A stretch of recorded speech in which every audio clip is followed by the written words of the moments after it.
Magandang araw sa ating lahat mga master. Sa mga gumagawa dyan ng kalan, diuse oil. Ito yung gagawin natin ngayon para iwas usok or iwas sa mabahong usok pag natapos ng magluto. Ito ang unang step na dapat ganito ang daanan ng langis. Unang step ay itong daanan ng langis ay dapat naka-slant pababa. Ganyan, dapat itong daanan ng langis ay naka-slant pababa. Upang sa ganun ay walang pundong langis dito sa tubo. Dito sa tubong papuntang chamber. Dapat ay walang pundong langis. Dapat naka-slant yan pababa. At dito lang siya magpupundo. Dito lang dapat ang may pundo. Para sa ganun, maiwasan natin yung mabahong usok or iwas usok. Na yung unang step na gagawin natin ay papuin muna natin ito. Bali itong kanya burner ay pwede na rin tanggalin. Ito pwede na ring balik.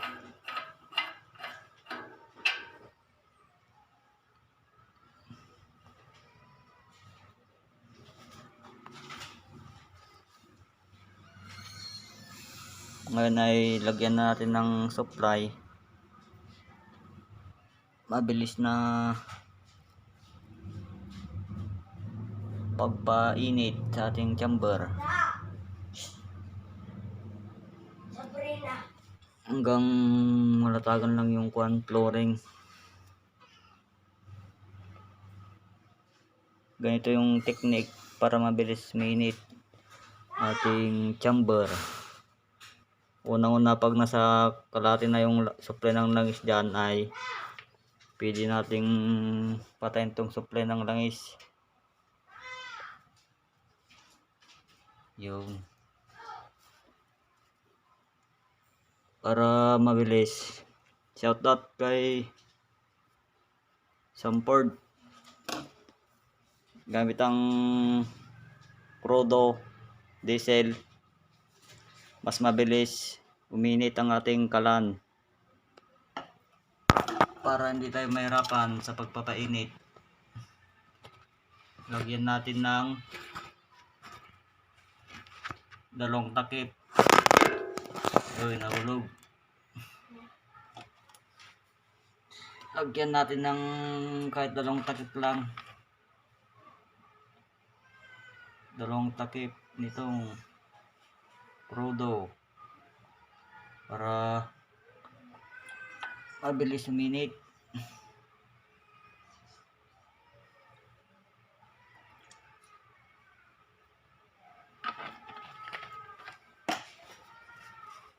Tapos tissue. Yun, bilogin mo lang ganyan tong tissue. Tapos suksok mo lang dito.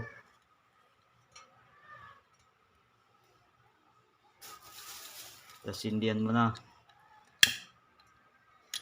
Yung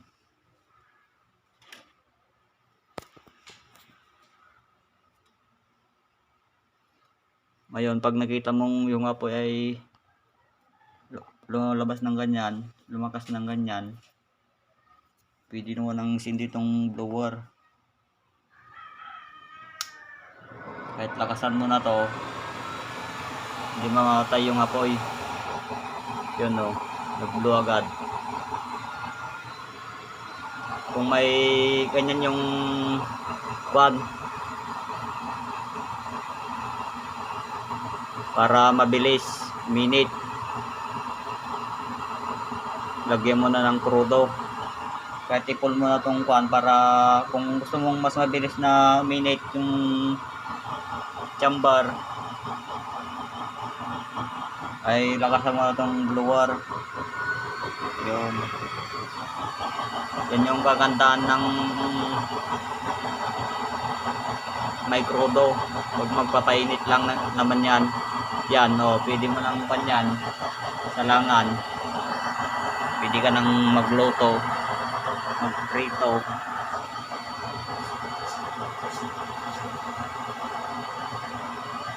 Yung kung napansin nyo ay blue agad yung apoy.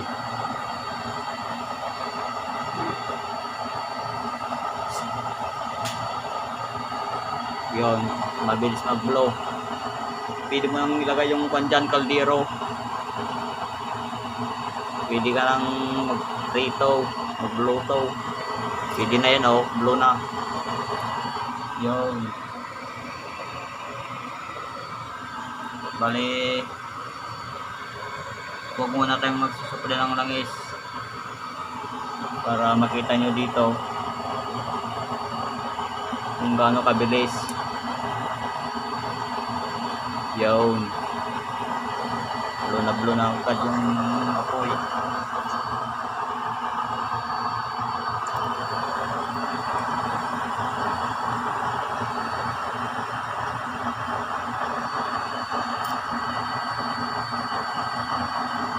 Bali, wala pang panyan. Supply ng langis. Yan lang, ganyan lang muna yung blower para mabilis. Kung uminit na yan, akyat na yung panyan, lalabas na yung apoy pag mainit na. Yun, unti-unti ng pan. Pero kanina pwede ka ng pan doon magsaing, magluto. Yun, habang panyan, supply.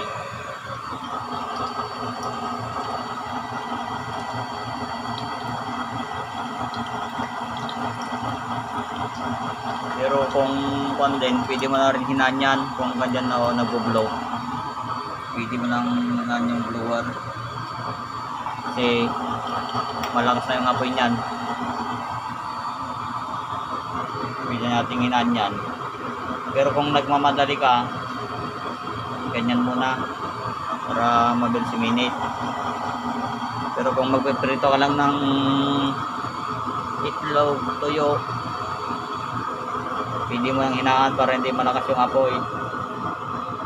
Yun, ganyan.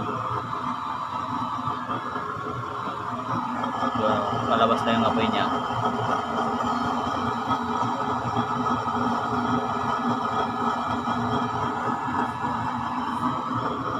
Yun, pwedeng hinaan niya takasan para mabilis lumabas.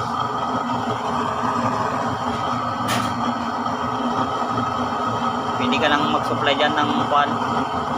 Kung gusto mong stable yung apoy niya, pwede ka nang supply ng langis. Unti-unti pa yung lalakas. Yun. Papainit pa lang.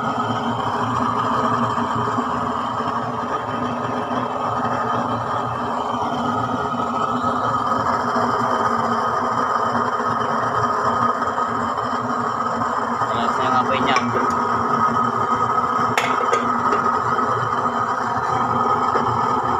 Papalakas pa lang yan.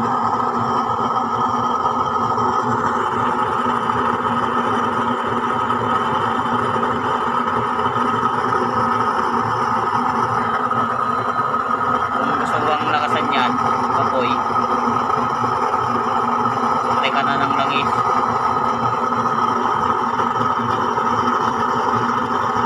Malakas ang apoy.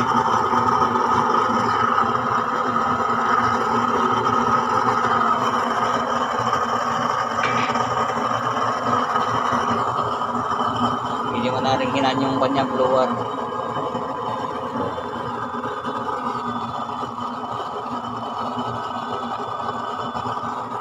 Bali, wala pa yan. Yan ang langis.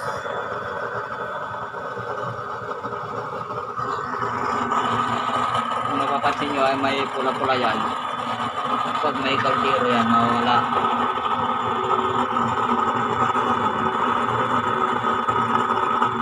Last time na po.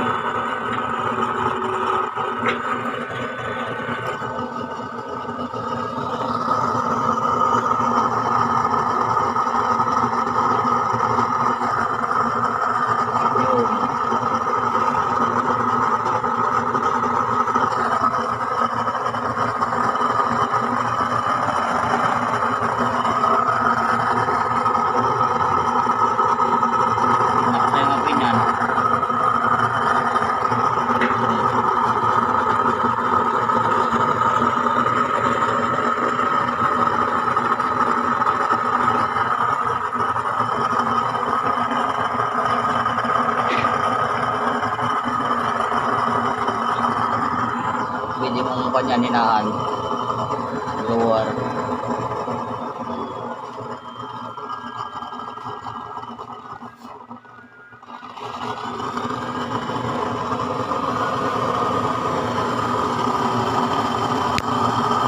Kailangan mo lang lakasan yung blower para mawala yung pula-pula.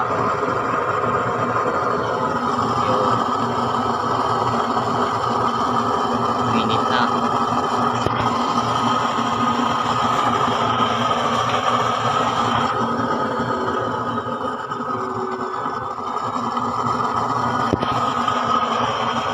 Malakas yan.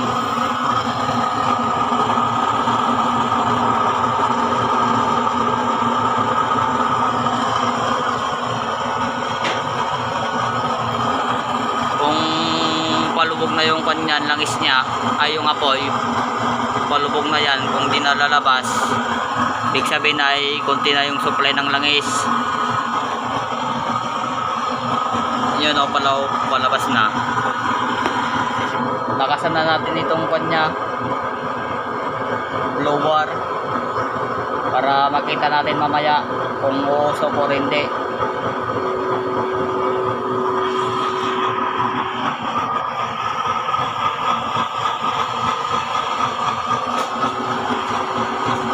Yan daw, wala nang kanya na, wala nang apoy sa labas, medyo may na, ibig sabihin niya ay kuha na rin yung loob, yung na sa loob, kukunti na. Kaya na ipapakita ko sa inyo yung technique para sa ganun ay hindi mabaho yung usok or walang usok pag natapos ng magluto. Yan, kung napapansin nyo yan ay wala na. Haluin lang natin, haluin lang natin yung chamber sa loob. Yan, yan yung technique para sa di mabawang usok or walang usok. At ito yung kailangan mo, diesel. Kung nakikita mong pan lang natin to, lagyan natin ng diesel para sa ganun hindi mausok pag or hindi mabawang usok pag natapos kang magluto. Yun, yan, wala na. Para sa ganun yung, pero pag naglagay ka ng konto diesel, malakas yung apoy niyan. To, para sa ganun ma-plus niya yung langis, papalitan niya ng crudo diesel dito. Kahit konti lang, mga 2 takip. Yung malakas ang apoy.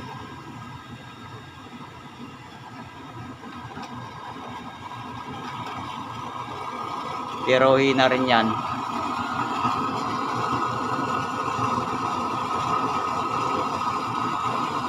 Yung ganyan lang technique. Nilagyan natin ng kanyan diesel para yung pundong langis dito ay makakuha ng diesel, mapapalitan. At saka yung may natitirang dito langis ay pa-plus niya, mapaplas yung langis, mapapalitan ng crudo. Kasi pag langis ang kwan dito maiwan, mausok yun. Kaya ngayon, binuhusan natin ng diesel para dito ay wala ng langis. Ang may papalit ay diesel para hindi mabaho yung usok niya pag natapos magluto or walang usok. Yun. Haluin lang natin yan, oh.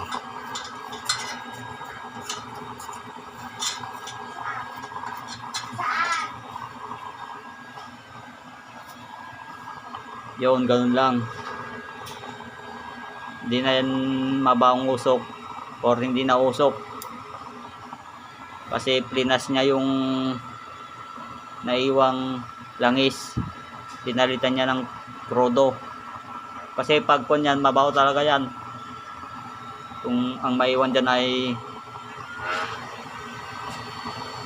langis. Pag krodo kasi ang naman dyan, hindi na mabaho yung usok niya or hindi na usok. Yan, lakasan lang natin itong blower para mabilis mamatay.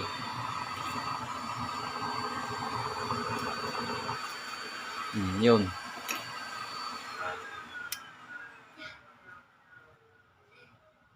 Oh. Kung napansin nyo ay wala nang usok.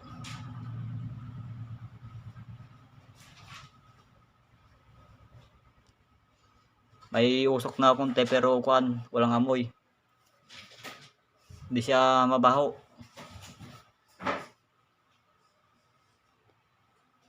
Yun. Hindi na mabaho yung usok niya. Hindi na gaano mausok pag matapos magluto.